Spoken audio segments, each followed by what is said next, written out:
Good evening friends. क्योंकि आज भारतीय स्टॉक मार्केट जो थी वो क्लोज थी, लेकिन पूरी दुनिया में बहुत सारे इवेंट हुए, तो हमको लगा कि ग्लोबल एनालिसिस जो है स्टॉक मार्केट का वो आज होना चाहिए। तो चलिए आज स्टार्ट करते हैं।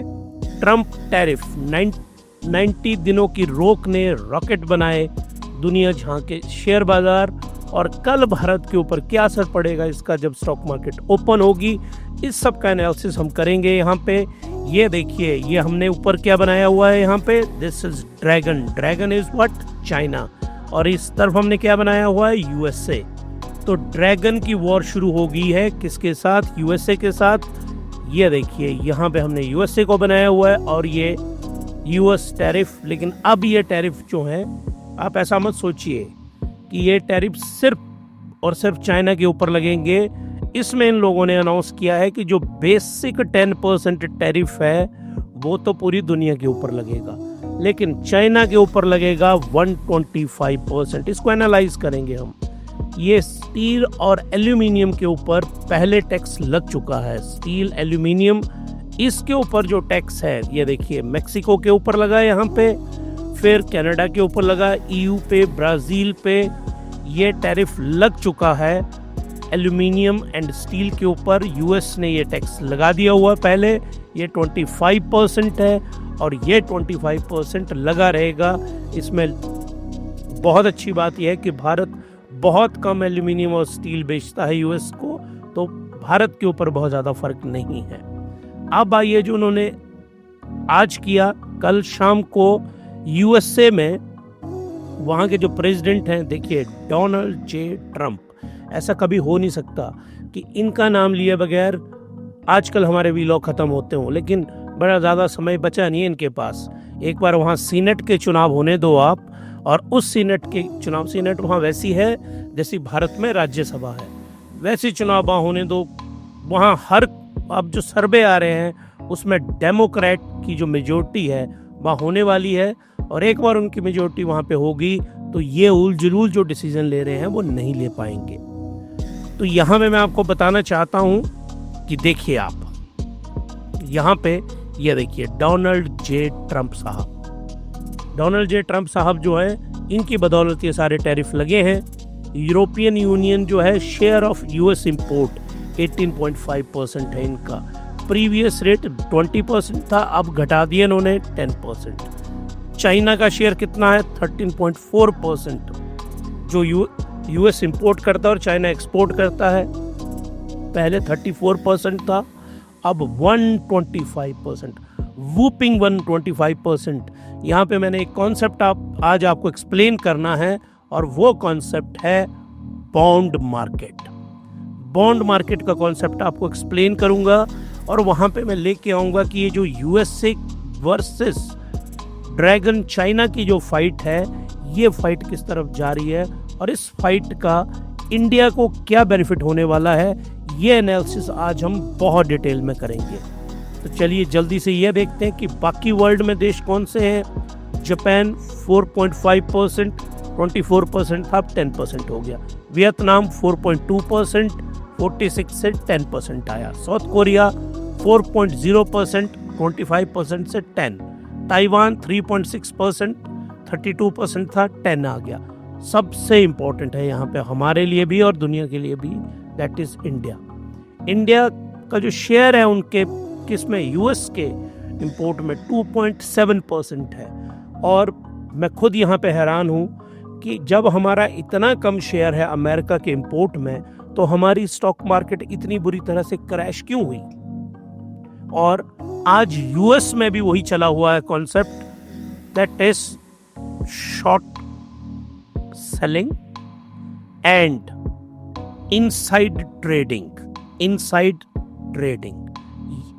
ट्रेडिंग की इंक्वायरी की मांग की गई है यूएसए के अंदर। इनसाइड ट्रेडिंग की जो मांग हुई है वहाँ पे, उस इनसाइड ट्रेडिंग की मांग का मतलब है कि अमेरिका के अंदर किसी को पहले से पता था कि ये सब होने वाला है, और उसने वहाँ पे शॉर्ट कर दिया। मैं आपको इस कॉन्सेप्ट को अच्छी तरह से समझाता हूँ कि क्या होती है इनसाइड ट्रेडिंग। इनसाइड ट्रेडिंग का मीनिंग ये है कि मान लीजिए एक कंपनी है, उसका शेयर है, ए कंपनी है, इसका शेयर प्राइस है 1,000 रुपए का। अब इस कंपनी, ये पता है कि इस कंपनी में बहुत बड़ा घोटाला हुआ है, इसने कोई बैंक फ्रॉड किया, और वो जो उसकी इंक्वायरी रिपोर्ट है वो कल आने वाली है, और किसी को पता चल गई वो इंक्वायरी रिपोर्ट कि इस इंक्वायरी रिपोर्ट में ये चीज़ें हैं। मान लो इंक्वायरी करने वाली अथॉरिटी को पता चल दी और उसने वो लीक कर दी रिपोर्ट, मान लीजिए मिस्टर एक्स को बता दी बाहर कि इस कंपनी में इतना बड़ा फ्रॉड हुआ है, ये हमारे पास रिपोर्ट है जो हम कल इसको फाइनल करने वाले हैं। फाइनल मतलब पब्लिक करने वाले हैं। ये मिस्टर एक्स क्या करेगा, शॉर्ट सेलिंग कर देगा किसकी, इस कंपनी के स्टॉक को। ये बोल देगा कि मैंने सेल कर दिए स्टॉक को 800 रुपीज में, और कल जब ये स्टॉक कितने पे आ जाएगा, सुबह ऑब्वियसली जब रिपोर्ट आएगी तो स्टॉक क्रैश करेगा, ये 800 रुपए के ऊपर आ जाएगा। इसने 1,000 रुपए पे सेल किया था, 800 रुपीज पे वो बाई करेगा, और प्रॉफिट कितना कमाएगा वो 200 का, और वो कितने शेयर खरीद लेगा वहाँ पे, वो खरीद लेगा वहाँ पे 10 लाख शेयर। तो 10 लाख को 200 से मल्टीप्लाई करो आप, तो कितना हो गया, ये 2 करोड़ रुपए का प्रॉफिट कमा लिया उसने with in a minute, with in a second. इसको बोला जाता है इनसाइड ट्रेडिंग। अब ऐसे आरोप लग रहे हैं किन के ऊपर, वो जो आरोप हैं वो आरोप लग रहे हैं इन महानुभाव के ऊपर, डोनाल्ड जे ट्रंप साहब के ऊपर लग रहे हैं कि इनका जो कैबिनेट है उसने जानबूझ के ये टेंट्रम किया, ये ड्रामा किया। उसने पहले टैरिफ वाली ड्रामा क्रिएट किया, पूरी दुनिया के ऊपर लगा दिया, उसके कारण अमेरिका में मार्केट क्रैश की और उन्होंने शॉर्ट किया, और जब मार्केट क्रैश की तो उन लोगों ने बाई किया, और उसके बाद आके उन्होंने प्रेस कॉन्फ्रेंस कर दी कि उन्होंने एक ट्वीट किया, उन्होंने मैसेज किया, और उसके बाद जो है उन्होंने प्रेस कॉन्फ्रेंस में बोल दिया कि नहीं, अब हम 90 दिनों के लिए हॉल्ट कर रहे हैं। तो यहाँ पे अप्लाई की गई शॉर्ट सेलिंग। उन्होंने, ये था इंडेक्स था ये 20,000 के ऊपर, टैरिफ लगा दिए गए पूरी दुनिया के ऊपर, ये आ गया 16,000 रुपए के ऊपर। जो बंदा टैरिफ लगाने वाला है उसकी टीम में बहुत सारे लोग हैं ना, उन लोगों ने 20,000 के ऊपर सेल कर दिया इंडेक्स, और 16,000 के ऊपर बाई कर लिया, तो $4,000 तो यहीं कमा गए वो, तो एक पर्टिकुलर एक शेयर के ऊपर। अगर और उन लोगों ने जो ट्रंप प्रशासन में है वो अरबोंपति लोग हैं वहां पे, उन्होंने तो करोड़ों शेयर खरीदे होंगे, तो उन्होंने अरबों रुपए बनाए, और एक तो उन्होंने गिरा के पैसे कमाए, और उसके बाद उन्होंने क्या किया, 16,000 रुपए के ऊपर फिर बाई कर लिए स्टॉक्स, और अनाउंस कर दिया यहाँ इस रेंज के ऊपर कि मैं 90 डेज का पॉज दे रहा हूं मार्केट को। 90 डेज का पॉज दे दिया, तो यहां से मार्केट फिर ऊपर को चढ़ी, और ये 1600 से ऊपर चढ़ के हो गया 17,000, तो 1,000 पॉइंट और बढ़ गया वो। तो यहाँ $4,000 नीचे को कमाए उन्होंने, और $1,000 ऊपर को कमाया, तो $5,000 कमा लिए उन्होंने। और ये कमाए किससे, ये रिटेल इन्वेस्टर जो आप लोग इन्वेस्ट करते हैं। तो ये जो पॉलिसी मेकर्स हैं, पॉलिसी मेकर, और अल्टीमेटली कहाँ से आ गए, जहाँ से आप चले थे ना, आप वहीं पे वापस आ गए। आपने टैरिफ का ड्रामा किया और फिर वहीं पहुंच गए आप आके। मतलब मैं आपको, आई डोंट हैव रिसर्च, मेरे पास डाटा नहीं है, लेकिन मैं आपको गारंटी के साथ बोल सकता हूँ यूएस में इनसाइड ट्रेडिंग हुई है। इनसाइड ट्रेडिंग ऐसा हो ही नहीं सकता कि वहाँ पे वो बहुत हाई मोरल के लोग बैठे हुए हैं, वो दिखते नहीं, उनकी बातें आप सुनो, वो मोरालिटी का तो उनसे संबंध ही कोई नहीं है। उन लोगों ने जानबूझ के ड्रामा क्रिएट किया, और पूरी दुनिया की स्टॉक मार्केट में अगले एक चार्ट में मैं आपको बताऊंगा पूरी दुनिया में कितना पैसा वाइप आउट हुआ। और वो वाइप आउट पैसा खत्म नहीं हुआ, पैसा एक पॉकेट से किसी और की पॉकेट में गया, और वो पॉकेट में जाने वाले वहाँ के हाई एंड अमेरिका के लोग हैं जिन्होंने पूरी दुनिया की स्टॉक मार्केट को तबाह किया। तो they are very dangerous people, उनसे कोई बहुत उम्मीद की ज़रूरत है नहीं। लेकिन यहाँ पे हम ज़रूर चाइना को इस मामले में सपोर्ट करते हैं कि उन्होंने ब्लिंक नहीं किया, they don't blink before USA, बिल्कुल भी ब्लिंक नहीं किया। उन्होंने बोला कोई बात नहीं, आपने 125% लगाए, हम आपके ऊपर 84% लगाएंगे, टिट फॉर टैट। बाकी सारे तो ये जितने देश दिख रहे हैं ना आपको, ये सब पिछले दरवाजे के ऊपर व्हाइट हाउस में जाते थे, वो महाराज के चरणों को नहीं दबाते थे, वैसे दबा के आई हुई गैंग है ये सारी। बाहर प्रेस कॉन्फ्रेंस में जो मर्जी बोले, एक देश जो उनके सामने खड़ा है दैट इज चाइना, और इसमें कोई दो राय नहीं है। तो चलिए जी आगे बहुत सारे मैं आपके लिए लेके आया हूँ। ये है बॉन्ड मार्केट। बॉन्ड मार्केट बहुत सिंपल सी ये होती है। What is bond? Bond actually क्या होता है? एक तरह का ये कॉन्ट्रैक्ट है, कॉन्ट्रैक्ट। बॉन्ड कौन बेच रहा है? ये गवर्नमेंट है और ये कॉरपोरेट कोई कंपनी है। ये दो लोग बॉन्ड बेच रहे हैं। ये गवर्नमेंट ने बॉन्ड इशू कर दिया 1,000 रुपए का, और आप हैं ए, आपने इसको खरीद लिया। इसके ऊपर, बॉन्ड के ऊपर सरकार ने बोल दिया कि 1 साल के बाद, आफ्टर 1 ईयर, मैं आपको 3% का इंटरेस्ट दूंगी इसके ऊपर। आप बोलेंगे बिल्कुल सिक्योर है, वो हो गया। 2 साल का आप लेंगे तो मैं 4% दूंगी, सरकार बोल रही है। 3 साल का लेंगे तो मैं 4.5, अगर आप 10 साल का लेंगे तो मैं 5%, अगर आप 20 साल का लेंगे तो फिर मैं आपको 6%, आप अगर 30 साल का लेंगे तो मैं 7% करूँ। इस तरह से, और इसको अश्योर्ड रिटर्न कहते हैं। इसमें वो लोग जिन्होंने, जो अपना पैसा वोलेटिलिटी में नहीं खोना चाहते, वो बॉन्ड मार्केट में पैसे लगाते हैं, और जब आपका मैच्योर हुआ बॉन्ड, तब आपको आपका पैसा मिल जाएगा। इसमें इस तरह से भी कई बार डिसाइड करते हैं कि 1 साल के लिए लिया तो 6 महीने के बाद आपने मेरे को, जो मेरा इंटरेस्ट है इसका 2% आपने मेरे को दे देना, और जब 1 साल पूरा हो जाएगा 1 ईयर, तो आपको मेरा रेस्ट 1% दे देना, प्लस जो मेरा कैपिटल है। इस तरह से बहुत सारी कंडीशंस होती हैं इसमें। कभी बॉन्ड को और डेप्थ में हम डिफाइन करेंगे। तो ये जो बॉन्ड मार्केट है बहुत सेफ मार्केट होती है। ध्यान से देखिए, how cost of US government boring है चेंज सिंस ट्रम्प टैरिफ। देखिए, जो बॉन्ड है, सरकार हमेशा क्या करती है, बॉन्ड बेचती है और पैसा लेती है, फिर वो सड़कें बनाती है, अपने एम्प्लॉयज़ को पैसा देती है, बहुत कुछ करती है बॉन्ड के कारण। तो ये 10 साल का बॉन्ड है, ये 30 ईयर के यूएस गवर्नमेंट के बॉन्ड है। तो ये आप देखिए यहाँ पे, दिस इज अप्रैल 1। 10 साल वाले बॉन्ड का जो प्राइस है वो 4% से ऊपर था। ये देखिए आप यहाँ पे ना 4.23 कुछ ऐसे होगा। जो 30 ईयर का, उसका हमेशा रेट ज़्यादा होता है, वो 4.5 से ऊपर था, यहाँ ऊपर था। अब टैरिफ अनाउंस कर दिए गए 3 अप्रैल को।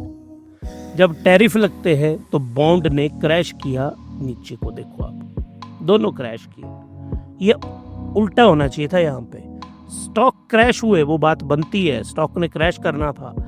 स्टॉक और बॉन्ड के बीच में हम हमेशा याद रखिए, bonds are inversely proportional to stocks. अगर स्टॉक्स बढ़ेंगे तो बॉन्ड कमजोर होते हैं, और अगर स्टॉक्स कमजोर होते हैं तो बॉन्ड स्ट्रांग होते हैं। लोग क्या करते हैं, स्टॉक मार्केट से पैसा निकालते हैं और बॉन्ड में पैसा लगाते हैं। ये रिवर्स रिलेशन है इनमें।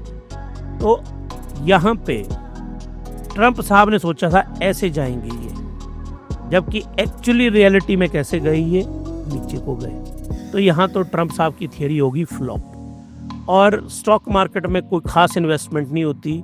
जो असली इन्वेस्टमेंट है, बॉन्ड मार्केट कोई 1000 गुना बड़ी होती है स्टॉक मार्केट से, इतनी बड़ी बॉन्ड मार्केट होती है। तो ट्रंप साहब की जो स्कीम थी ना ऊपर को ले जाने वाली, ये स्कीम तो होगी फ्लॉप। स्टॉक मार्केट तो क्रैश किए, उनके लोगों ने वहाँ पे पैसे बनाए, उसमें पूरी दुनिया में जो उनके होंगे राइट विंग वाले, उन्होंने पैसे बनाए होंगे वहाँ पे।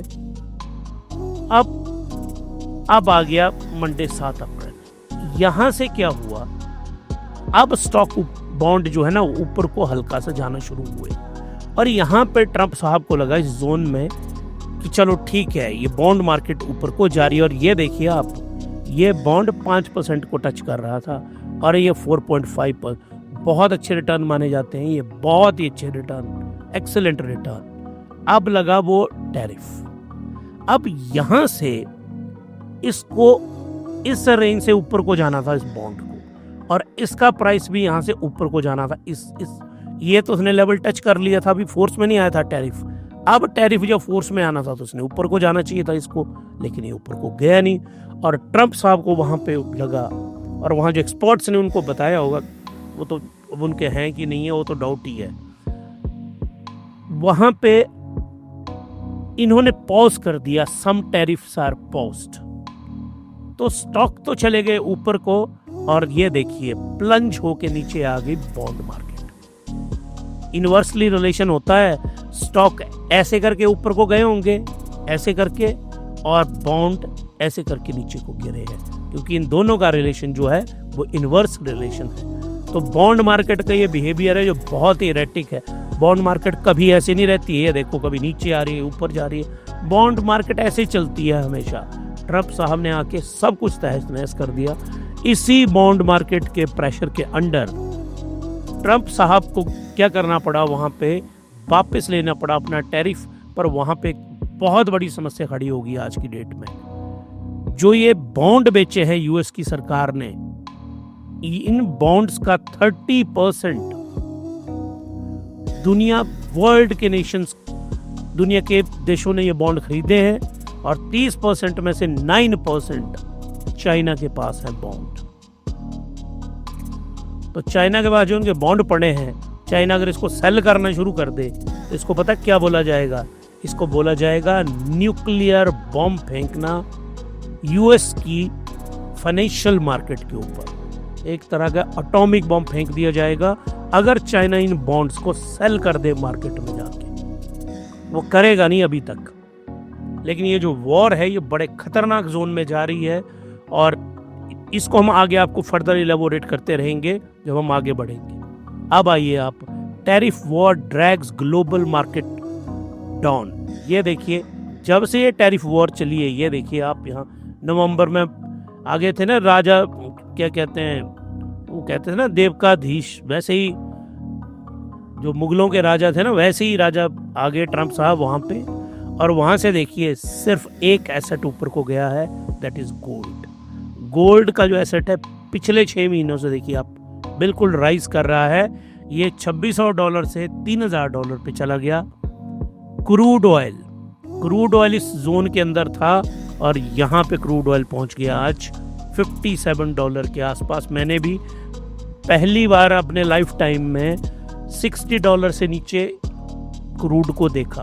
भारत के लिए तो इससे सुनहरी कोई दुनिया में खबर नहीं हो सकती, क्योंकि भारत अपने क्रूड ऑयल का क्या करता है, बाहर से इंपोर्ट करता है, और हम बहुत बड़े कंज्यूमर है ऑयल के, तो हमारे लिए तो गुड न्यूज़ है। लेकिन देखिए क्रूड ऑयल यहाँ पे क्रैश कर रहा है। बिटकॉइन, पहले तो बिटकॉइन को इन्होंने उठाया, पहले यहाँ भी इन्होंने इनसाइडर ट्रेडिंग की। ट्रंप की जो के अंदर जो बिलियनियर दोस्त हैं उनके ना, वो इतनी बेईमानी फाइनेंशियल सिस्टम में करते हैं। पहले ये इसको ले गए ऊपर, यहाँ पे ये देखिए ध्यान से $1,10,000 पे पहुंचा दिया था इन्होंने। एग्जैक्टली अमाउंट था $1,08,000, और यहाँ से फिर इन्होंने सेलिंग स्टार्ट की बिटकॉइन में। और फिर जब पूरी दुनिया में क्रैश लगा होना तो बिटकॉइन भी नीचे को गया। तो लोग क्या करते हैं, जब क्रूड ऑयल फॉल करता है, बिटकॉइन फॉल कर रहा है, स्टॉक फॉल कर रहे हैं, तो लोग जाते हैं सेफ करेंसी की तरफ। और सेफ करेंसी कौन है? गोल्ड। तो ये देखिए गोल्ड की जो राइज है वो बहुत ही शानदार है, लेकिन ये आजकल गोल्ड में इन्वेस्टमेंट इतने अच्छे रिटर्न दे रही है, हिस्टोरिकल डाटा गोल्ड का कोई बहुत अच्छा नहीं है। ये देखिए ट्रंप साहब ने ये किया था, और प्लंज देखिए क्रूड ऑयल की। क्रूड ऑयल को मैं और डिटेल में आगे चल के आपको समझाऊंगा। तो यहाँ पे जो मैंने आपको एक्सप्लेन किया वो एक्सप्लेन किया हमने, गोल्ड जो सेफ हेवन जा रहा है, हमने किया आपको क्रूड ऑयल जो कि $75 के ऊपर था, अब वो $57 पे पहुंच गया, तो भारत के लिए वरदान है। और हमने यहाँ पे किया बिटकॉइन, तो बिटकॉइन पहले इन्होंने ऊपर को चढ़ाया, फिर वहाँ पे बेचा, और फिर बिटकॉइन नीचे को आया, तो उसमें भी बहुत सारी मैनिपुलेशन दिख रही है सामने। अब आइए आप, कितना नुकसान हुआ ट्रंप साहब के टैरिफ से? $10 ट्रिलियन। ये जो पिछले 3 दिन जब से ट्रंप साहब ने टेंट्रम लगाया है, आगे मैं एक टेबल बनाया है, लिस्ट बनाई है मैंने कि कैसे कैसे इनका ये चला। ट्रंप साहब के टेंट्रम में 2 अप्रैल से लेके, आप ये देखिए 2 अप्रैल से लेके 9 अप्रैल तक, एक हफ्ते के अंदर 7 डेज में 10 ट्रिलियन डॉलर का नुकसान हुआ वर्ल्ड इकोनॉमी में, और भारत की इकोनॉमी का साइज कितना है? 4.5 ट्रिलियन डॉलर। भारत की इकोनॉमी से 2.5 गुना। आप सोचिए, दुगने से ज्यादा भारत की इकोनॉमी से ज्यादा नुकसान हो गया एक हफ्ते के बीच में। तो वो क्या दुनिया को चला रहे हैं? कौन सा ऑर्डर वो बदल रहे हैं वहां पे, जो पूरी दुनिया को तबाह करने की कगार के ऊपर वो खड़े हुए हैं? तो यहाँ पे इनको बहुत ध्यान से देखना चाहिए। जो लॉस इन्होंने करवाया वर्ल्ड मार्केट को, जो लोगों की वेल्थ इरोड हुई वहां पे, उसके लिए रिस्पॉन्सिबल इज द पर्सन जो आपको सामने दिख रहे हैं। He is the responsible. और ये देखिए, ये जो नुकसान हुआ ना 10 ट्रिलियन डॉलर का, इसमें इजिप्ट की इकोनॉमी बर्बाद, साउथ अफ्रीका बर्बाद, Nigeria, Colombia, Romania, Pakistan, Chile, Finland, ये जो डब्बा बॉक्स बनाया है ना, इतने % नुकसान हुआ इनका। भारत कहाँ है? भारत कहीं बिल्कुल इसमें नीचे जैसे है, क्योंकि भारत का नुकसान मिनिमम हुआ है यहाँ पे। तो यहाँ से क्या साबित होता है? दुनिया की जो स्टॉक मार्केट है, उनमें जो भारत की स्टॉक मार्केट है, इंडिया की स्टॉक मार्केट, और उसमें जो आप लोग मुझे सुन रहे हैं, वो आप लोग क्या है? पार्टिसिपेंट। आप ज्यादा रैशनल है, ज्यादा समझदार हैं बाकी देशों की इकोनॉमी से। और जिन्होंने भारत की इकोनॉमी का ये ढांचा बनाया है कि हमें अमेरिका पे तो डिपेंडेंट रखा, पर उतना डिपेंडेंट नहीं रखा है, उन लोगों को आज जरूर सल्यूट है। अगर हम बहुत ज़्यादा अमेरिका पे डिपेंडेंट होते तो आज वही बर्बादी होती जो इन देशों की है। इनको ध्यान से देखिए आप, इन देशों को। ये वही सारे देश हैं जो अमेरिका पे डिपेंडेंट रहे, और यही सारे के सारे बर्बाद हुए एक हफ्ते के अंदर। तो विद इन अ वीक इन देशों का कितना बुरा हाल हुआ। तो ये देखिए आप, Ethiopia, Kuwait, Ukraine, Iraq, Greece, Qatar, Hungary. India यहाँ बहुत छोटा था, क्योंकि हमारा जो शेयर है वो एक तो कम है, और दूसरा हमारी इकोनॉमी में रेजिलियंस है। Resilience is there in Indian economy, और उसकी बदौलत हम इस ग्लोबल मुहिम से बच गए किसी तरह से। अब आइए आज, क्योंकि आज भारत में तो महावीर जयंती है, आप सब लोग जो मुझे सुन रहे हैं, आप सब लोगों को महावीर जयंती की बहुत बहुत बधाई हो। महावीर जी के, भगवान महावीर जी के जन्म के उपलक्ष्य में ये छुट्टी है आज के दिन स्टॉक मार्केट में। लेकिन एशिया खुला हुआ था, बाकी सारी मार्केट ओपन थी। तो निकेई को देखिए, आज है 10 अप्रैल की बात हो रही है, हम कल खुलेंगे, वो मैं आऊँगा उसके ऊपर कल क्या होने वाला है। आज 10 अप्रैल को 9% ये बढ़ गया, क्योंकि इनका जो टैरिफ था वो 24% था, अब वो घट के 10% हुआ। आप सोचो, जो गाड़ियां जापान बनाता है उसके ऊपर 24% का टैरिफ लग जाए तो अमेरिका में कौन खरीदेगा उनकी गाड़ियों को? और सबसे ज़्यादा जो गाड़ियां हैं ये बेचते हैं अमेरिका में जापानीज। SSC कंपोजिट, ये देखिए, चाइना को तो गिरना चाहिए था ना, कितना % टैरिफ लगा इनके ऊपर? 125%। तो वहाँ पे उनका एक वीबो करके प्लेटफॉर्म है बहुत मशहूर, जैसे यूट्यूब है ना, वैसे वीबो करके है चाइनीज़ प्लेटफॉर्म, क्योंकि वहाँ ना गूगल चलता है ना फेसबुक चलती है, वो उन्होंने चलने नहीं दिया, जो कि वो भी गलत बात है। अब चाइना ने भी तो बहुत सारी कंपनीज को बैन कर रखा है ना। इसके ऊपर उन्होंने ट्रेंड करवाया, क्योंकि स्टेट वहाँ स्पॉन्सर करती है सब कुछ। तो चाइना में उन्होंने ट्रेंड करवाया वहाँ पे क्या? नेशनलिज्म कि पूरी जो अमेरिका है वो हम पे अटैक कर रहा है, और फाइनेंशियल अटैक हो रहा है हमारे ऊपर। इस फाइनेंशियल अटैक को रोकने का एक ही तरीका है कि जाओ और स्टॉक मार्केट में बाइंग करो। आप सोचो, भारत के ऊपर 125% टैरिफ होता तो क्या होता? पूरी की पूरी स्टॉक मार्केट सर्किट लगी होती, मैं आपको गारंटी देने के लिए तैयार हूँ उसकी। लेकिन चाइना ने क्या किया, वहाँ पे इतना बड़ा टैरिफ लगाने के बाद लोगों को यूनाइट किया, और लोगों ने वहाँ पे स्टॉक खरीदे, और चाइना की दोनों मार्केट ग्रीन में बंद हुई, जो ग्रीन में बंद होनी नहीं चाहिए थी। इनके ऊपर तो तबाही कर दी उन्होंने। लेकिन चाइना अपनी नेशनलिज्म, और जो भी कम्युनिस्टिक देश होते हैं, याद रखिए आप, जो नेशनलिज्म का फ्लेवर है, जो कम्युनिस्टिक कंट्रीज होती हैं ना, उनमें नेशनलिज्म का फ्लेवर बहुत हाई होता है। अब चाइना एक यूनिक मॉडल है, कभी हम चाइना को सोशली, साइकोलॉजिकली और फाइनेंशियली एनालाइज करेंगे तो मैं बताऊंगा कि हाउ चाइना बिहेव। लेकिन ये तो एक सल्यूट है वहाँ के स्टॉक मार्केट के बायर्स को। इतनी ऐसी स्थिति में उन्होंने बाई किया। यहाँ जो आप लोग मुझे सुन रहे हैं, आपको जो मैंने कल वॉरेन बफेट की कोट बताई थी ना, हमेशा उसको फॉलो करिएगा। आपको ना सुनी सुनाई न्यूज़, सोशल मीडिया पे जो ड्रामे चले हुए होते हैं, उसके बेस के ऊपर अपनी ज़िंदगी में कभी स्टॉक नहीं खरीदने। याद रखना आपने, स्टॉक खरीदने से पहले उनकी रिसर्च होनी चाहिए प्रॉपरली। या तो आप अपने पैसे किसी म्यूचुअल फंड हाउस को दे दो और वो म्यूचुअल फंड हाउस खरीदता रहे आपके लिए, आप आराम से सोए रहो घर में। अगर आपको एक्टिवली पार्टिसिपेट करना है ना, तो आपके पास नॉलेज होनी चाहिए, और वो नॉलेज आपको देगा हिमालयन स्टॉक गुरुकुल। हम आपको वो बेसिक नॉलेज प्रोवाइड करेंगे। उस नॉलेज की बदौलत आप एनालाइज कर पाएंगे पूरी दुनिया की स्टॉक मार्केट को और कौन सा स्टॉक खरीदना है। आज देखिए 10 अप्रैल को यूरोप के क्या हाल है। 5% जर्मनी, अप्रोक्सीमेटली 3.5% लंदन, फ्रांस लगभग 5%, IBX 5%, Europe stocks 5%, Standard and Poor's ये भी ऑलमोस्ट 4.5%। पूरा का पूरा यूरोप जो है, होल EU जो है वो पॉजिटिव में है। हालांकि यूरोपियन यूनियन ने एक काउंटर टैरिफ लगा दिया था, counter tariff on USA।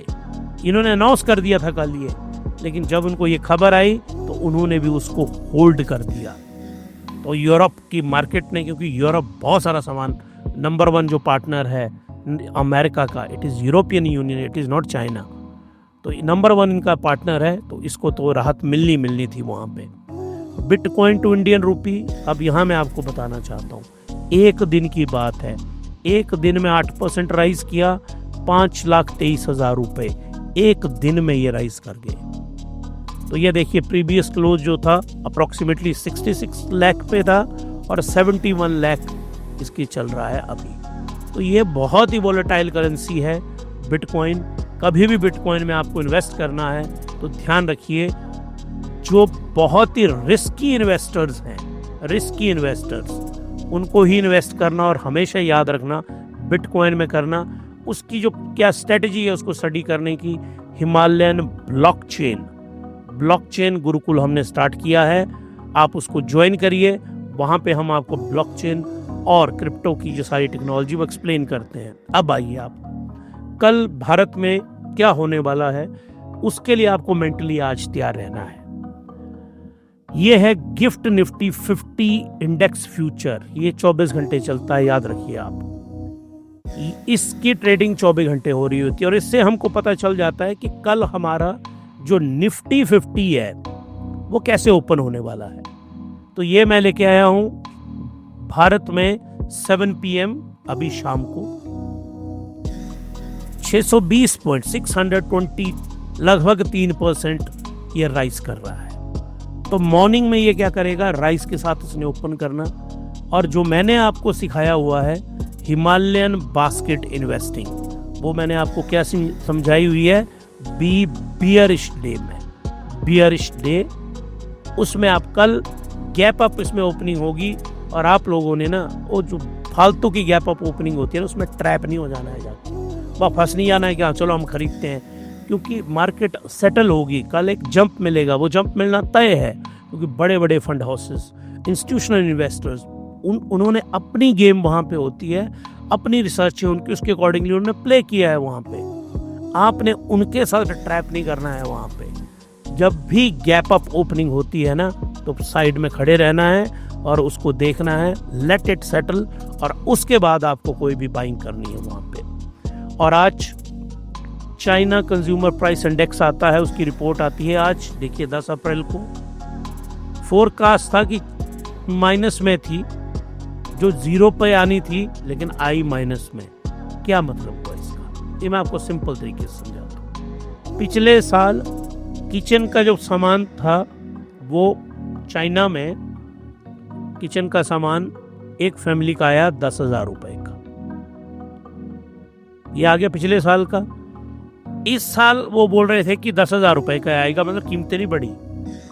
China एक जो गेम खेलता है ना अपने वहां पे, एक दिन वो चाइना को बहुत भारी पड़ेगी। अभी तक तो वो कामयाब है कि कीमतें नहीं बढ़ रही हैं, तो जो मैन्युफैक्चरर है उसको क्या बेनिफिट हो रहा है, क्योंकि वहाँ कीमतें कंट्रोल करती है सरकार, मार्केट नहीं करती है। वहाँ तय है कि 10 रुपए की रोटी बिकेगी तो 10 की बिकेगी, चाहे, और वो ऐसे इस हिसाब से इकॉनमी बनाई है कि वो बढ़ने ही नहीं देंगे, क्योंकि वहाँ सरकार कंट्रोल करती है। तो 10,000 ही रहा। उल्टा यहाँ पे क्या हो गया, कुछ 0.1% जो है वो इसमें फॉल कर गया। पिछले साल जो 100 रुपए का सामान आया था वो 99 रुपीस का आता है। This is going to be like this is -0.1%, 99.99। तो कीमतें क्या होगी, वहां पे गिर गई। और होना क्या चाहिए, कीमतें बढ़नी चाहिए ऊपर को। तो चाइनीज इकोनॉमी में जो प्राइसेस हैं वो गिर रहे हैं वहां पे। और प्रोड्यूसर प्राइस इंडेक्स ये होता है, जैसे हमारे यहाँ WPI होता है, होलसेल प्राइस इंडेक्स। इनके यहाँ PPI जो कि -2.2 था, वो -2.3 की उम्मीद थी, -2.5 आया। इसका मतलब कि जो 100 रुपए की ब्रेड बनाई उन्होंने, जो पिछली बार 100 रुपए की थी, वो इस बार ब्रेड आई -2.5, तो वो आ गई 97.5। अब एक फैक्ट्री जो बना रही है उसकी कीमतें कम हो रही हैं सामान की, तो वो फैक्ट्री क्यों बनाएगी? तो वो फैक्ट्री को वहाँ लेबर सस्ती देते हैं, वहाँ पे रॉ मटेरियल सस्ते देते हैं, और महंगाई जो है चाइना में बढ़ती ही नहीं है। ये बहुत ही फ्लॉड मॉडल है इकोनॉमिक्स का। लेकिन चाइना, और ये तभी हो सकता है जब स्टेट गवर्नमेंट कंट्रोल करे। अब चाइना में अब यहाँ से आपको एक बात समझनी पड़ेगी और समझनी भी चाहिए। अब देखिए चाइना में बन रहा है, सवाल उठता है ना कि चाइना में चीजें सस्ती क्यों हैं? चाइना में सस्ती है कि जो 100 रुपए की चीज अब इस साल वो वहां बन रही है 97 रुपए की बन रही है, 0.5 को छोड़ो आप। भारत में जो 100 रुपए की अब की बार सामान बना है वो अगले साल बनेगा 105 रुपए का। तो मैं 105 रुपए का सेम सामान बना रहा हूँ, चाइना वो 97 का बना रहा है। आप कौन सा खरीदोगे? आप ऑब्वियसली यही खरीदोगे। तो पूरी दुनिया की इकोनॉमी को इन्होंने बीट करके रखा हुआ है, क्योंकि इन्होंने इसको कंट्रोल करके रखा हुआ है। सरकार ने ये बेसिक मार्केट प्रिंसिपल नहीं फॉलो करते, ये स्टेट पॉलिसी फॉलो करते हैं कि मार्केट को कैसे कंट्रोल किया जाता है। अब साथ में देखिए अमेरिका का CPI आता है, उम्मीद थी 2.5% की, आया 2.4। It is very very good news for market.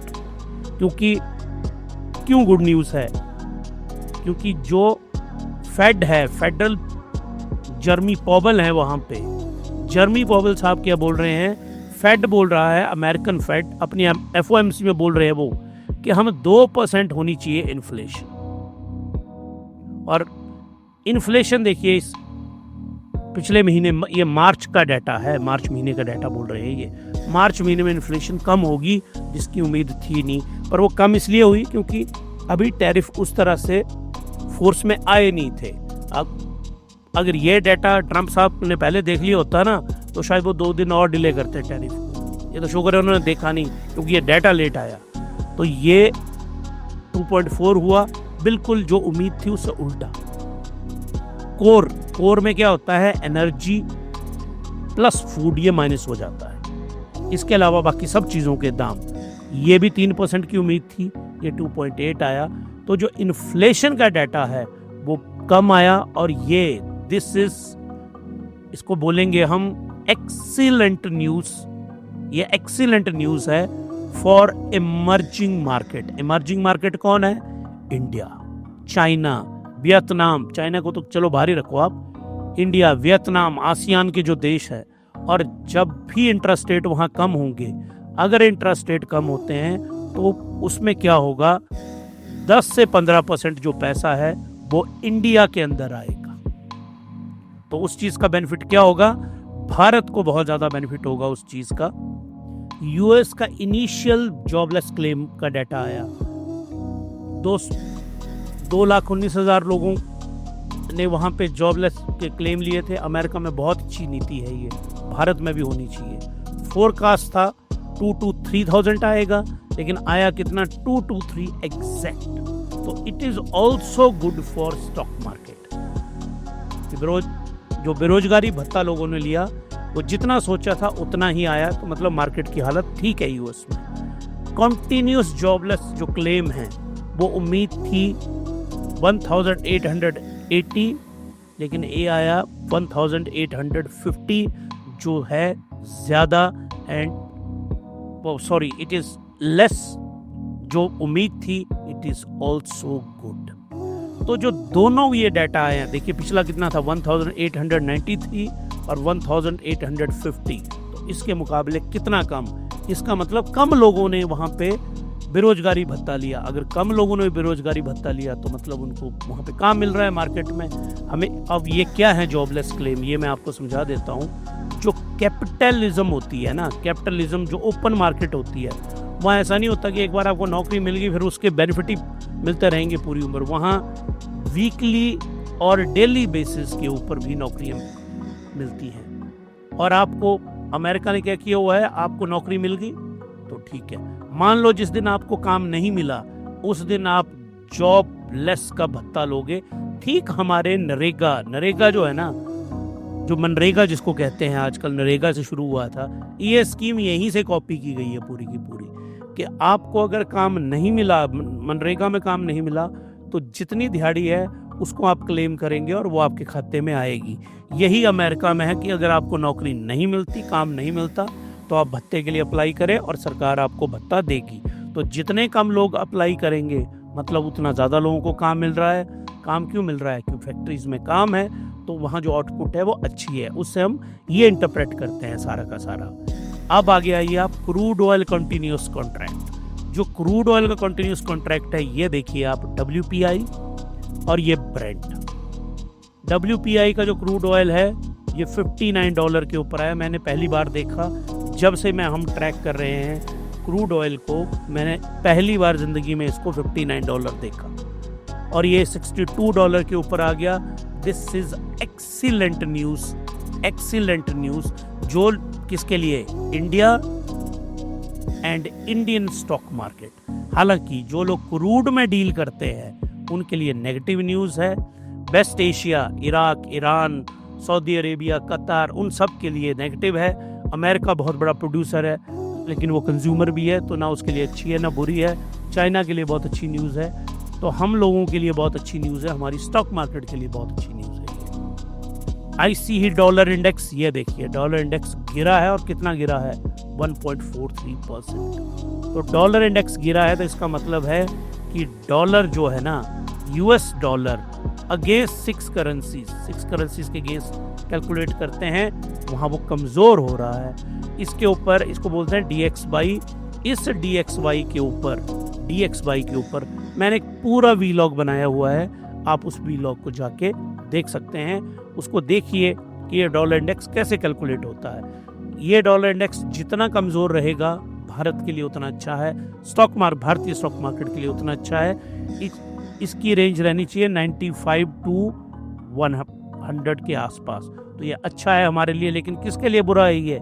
America और उनकी मार्केट के लिए। और इसके लिए जिम्मेवार कौन है? एक ही महानुभाव जिम्मेवार हैं, that is Donald J. Trump. तो अगर आपको हमारा ये जो वीलॉग है ये अच्छा लगा तो सब्सक्राइब करिए हिमालयन स्टॉक गुरुकुल को, लाइक करिए या तो कमेंट करके बताइए क्या चीज़ सही नहीं लगी, इसको शेयर करिए। अब हम आप लोगों से मिलेंगे एक नए वीलॉग में, तब तक के लिए good night and happy new year.